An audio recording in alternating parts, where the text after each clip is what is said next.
we are supposed to really develop a great friendship with them and fall in love later.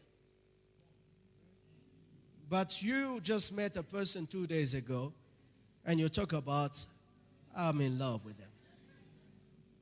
And guess what they say? Love is blind. So whatever you're going to know about the person, you're just blinded to them. You all know, hear me.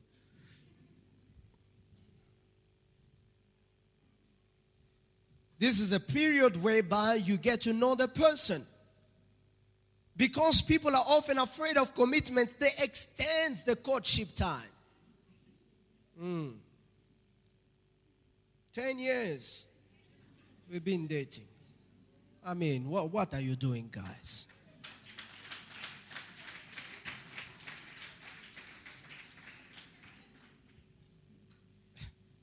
Oh, Lord have mercy.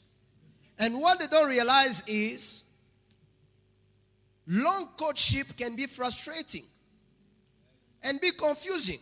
You ask this person, are you engaged or what? No, we're just friends, or no, we just, because it's been 10 years. This lady has been waiting for you to surprise her with an engagement ring. Oh, every event pastor organized. Oh my goodness, let this be the one. And all of a sudden, the hand comes and they come. Let's close it with prayer. And you're like, oh my goodness.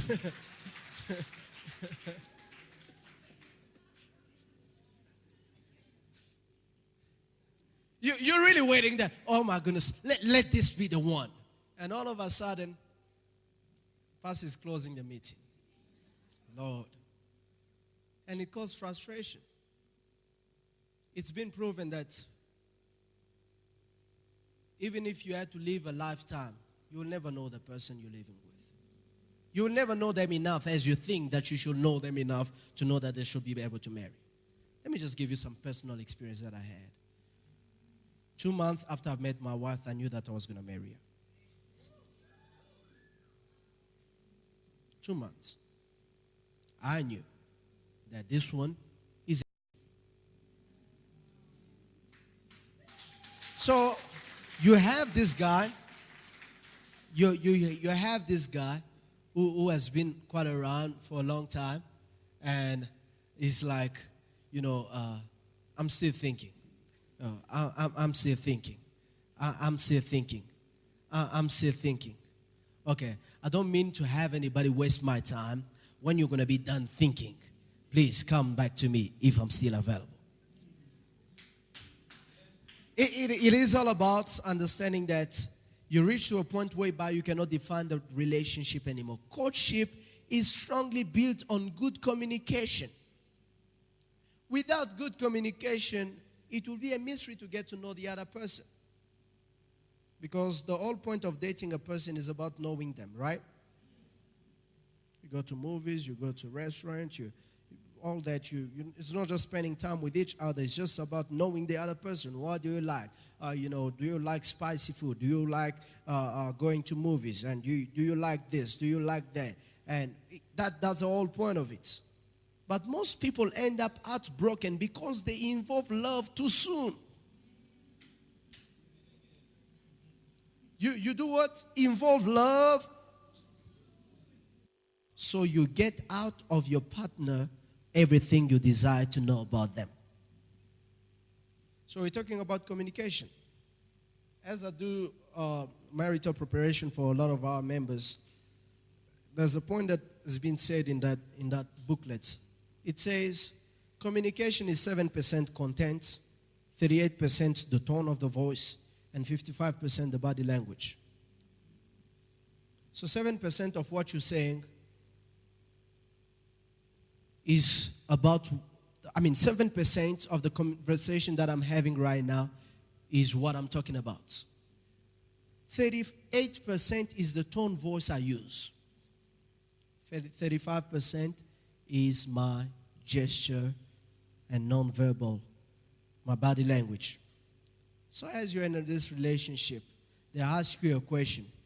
It is not just you answering the question, right or wrong, but it's all about you knowing the tone of voice to use and the body language you have. You see, That's quite a challenge sometimes, is that you get all these people that say, but I'm right. Yes, you are right, but the way you say it's wrong. You get what I'm saying? So it becomes quite imperative for you to understand that communication is key. But communication, the message itself, is not so much important as to the tone of voice, as to the non-verbal, the environment in which you talk about. It is just quite important. And I want to give you, before I close, reason why people don't succeed in relationship. Are you ready for that? Reasons why people don't succeed in relationship. I've been a pastor 7 years. I've been looking at some of you.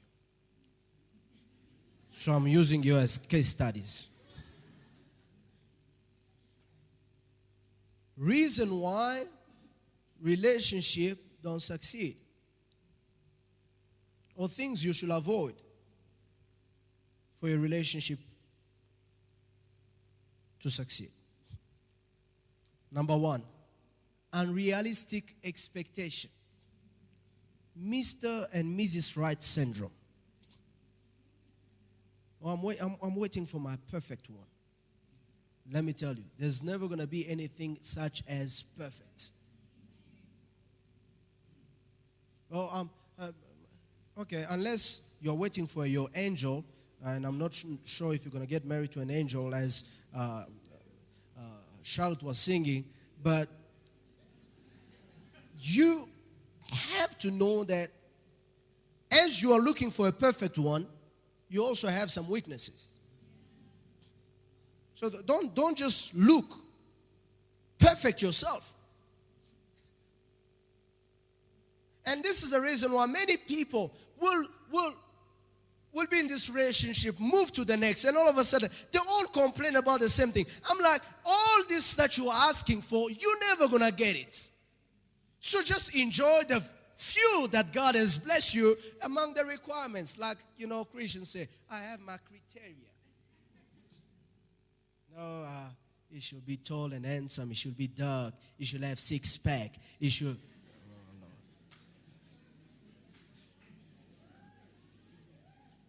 All right, maybe it's time for you to start going to the gym and see all these guys, walking around topless, and maybe you might find an husband there. But I'm just trying to figure out, how do you see six-pack in a waistcoat like mine?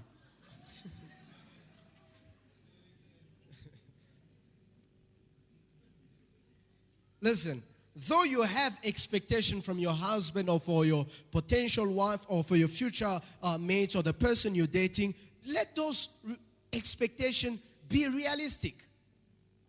Let it be something that the person can do. Listen, there are certain things that some people ask others that you think, oh Lord, Jesus has to come to do this himself. Because it's just too much. Many relationships will end because you have unrealistic expectation. We all have our ups and downs. We all have our strengths and weaknesses. But it is how we handle them. Some people may have weaknesses. You never even know that they have a weakness. One, because they know how to handle it. Certain couples might have problems. But you may even never know that these couples have problems. Why? Because they know how to work it.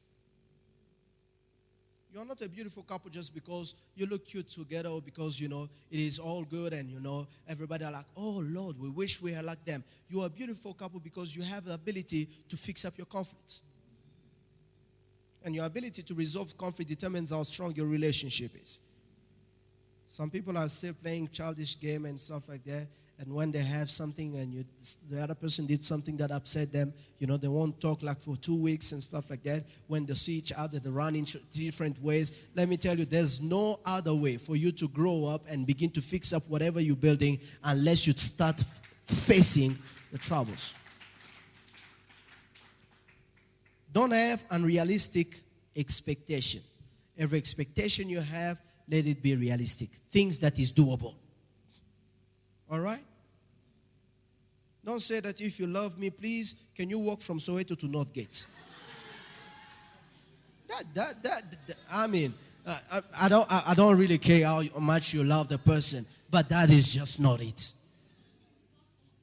No, if you really love me, go to the cross like Jesus did, die for us, and then rise into the third day. Then I'll know you love me.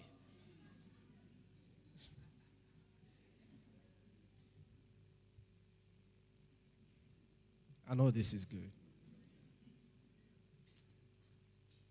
And just the thought that I'm about to finish get me sad. The second reason why people fell into relationship is lack of commitment. Listen,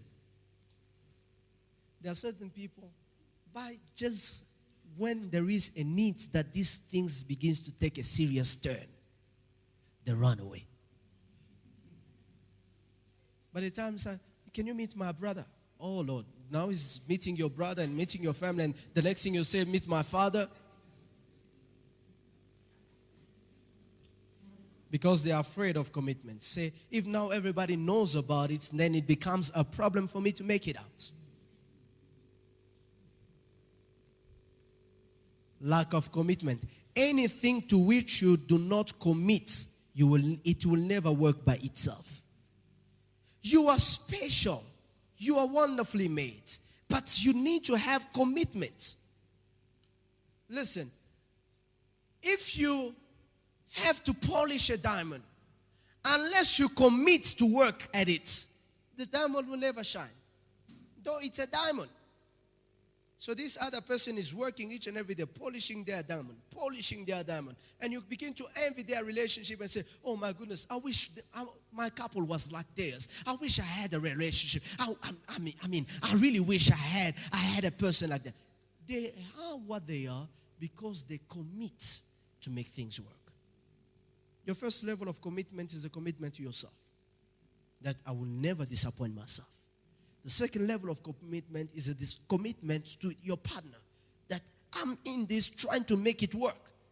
Not just because I'm trying to find a reason why to drop you for not using the other word.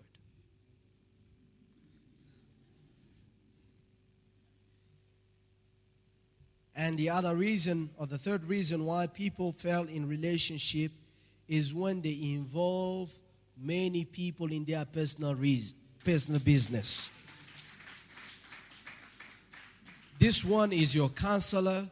This one is your advisor. This one is your lawyer. This one is your partner. This one is this. And everybody knows about your business. And guess what? Everybody goes around talk about your business, and you have difficulty to solve them, not because you don't have the ability to solve them. One, because, and the reason is, there are just too many people in your business.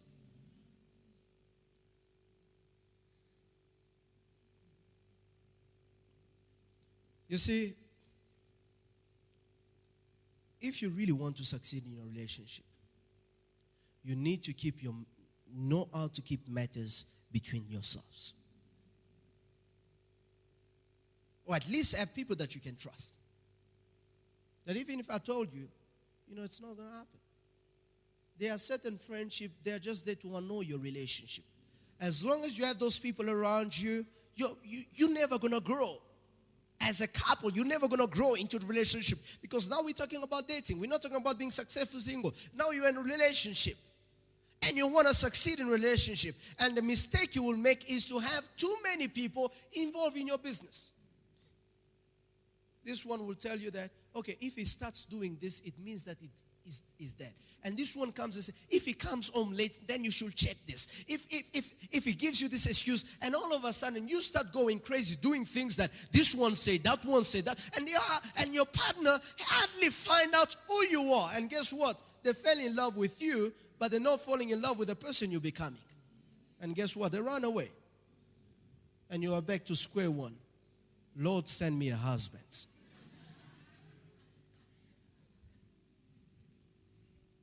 Are you ready for the next one? The reason why certain relationships fail as well is because people give sex to get love. Giving sex to get love. One Christian magazine editor speaking about dating mentioned something quite important. He said, one thing I've noticed in some single ladies, they give sex to get a relationship, while men give a relationship to get sex. Now, both are wrong. This one, you say, okay, before we start sleeping together, you need to wait until, like, what is this Stevie Harvey thing? 90 days? Or, you wait 90 days and stuff like that. And this person will do his best because that's what he wants. You get what I'm saying? They give you a relationship because they want something to catch at the end. But this other person gives you sex because they want you to love them. And guess what? Once the man has been satisfied, he runs away from you. I always feel sorry for women that feel used. There is no worse feeling like feeling that you've been used. And this is the reason why. Don't give sex for somebody that is desperate. Somebody said that the safest sex is not a condom, but is a ring on it. When you have a wedding ring, that's a blessing. Someone is going to get their heart broken at the end of it all, especially the lady. Sex is your insurance to find true love. But sex is now easy to get and love too scarce to find. People are looking with magnifying glass. Where can I find love? Where can I find love? Where can I find? If you go down Joburg, you go around Rosebank, there's plenty of women that can give you sex. But where can we find love? And when the church start playing the game that the world is playing, then there's never going to be any place we can find love.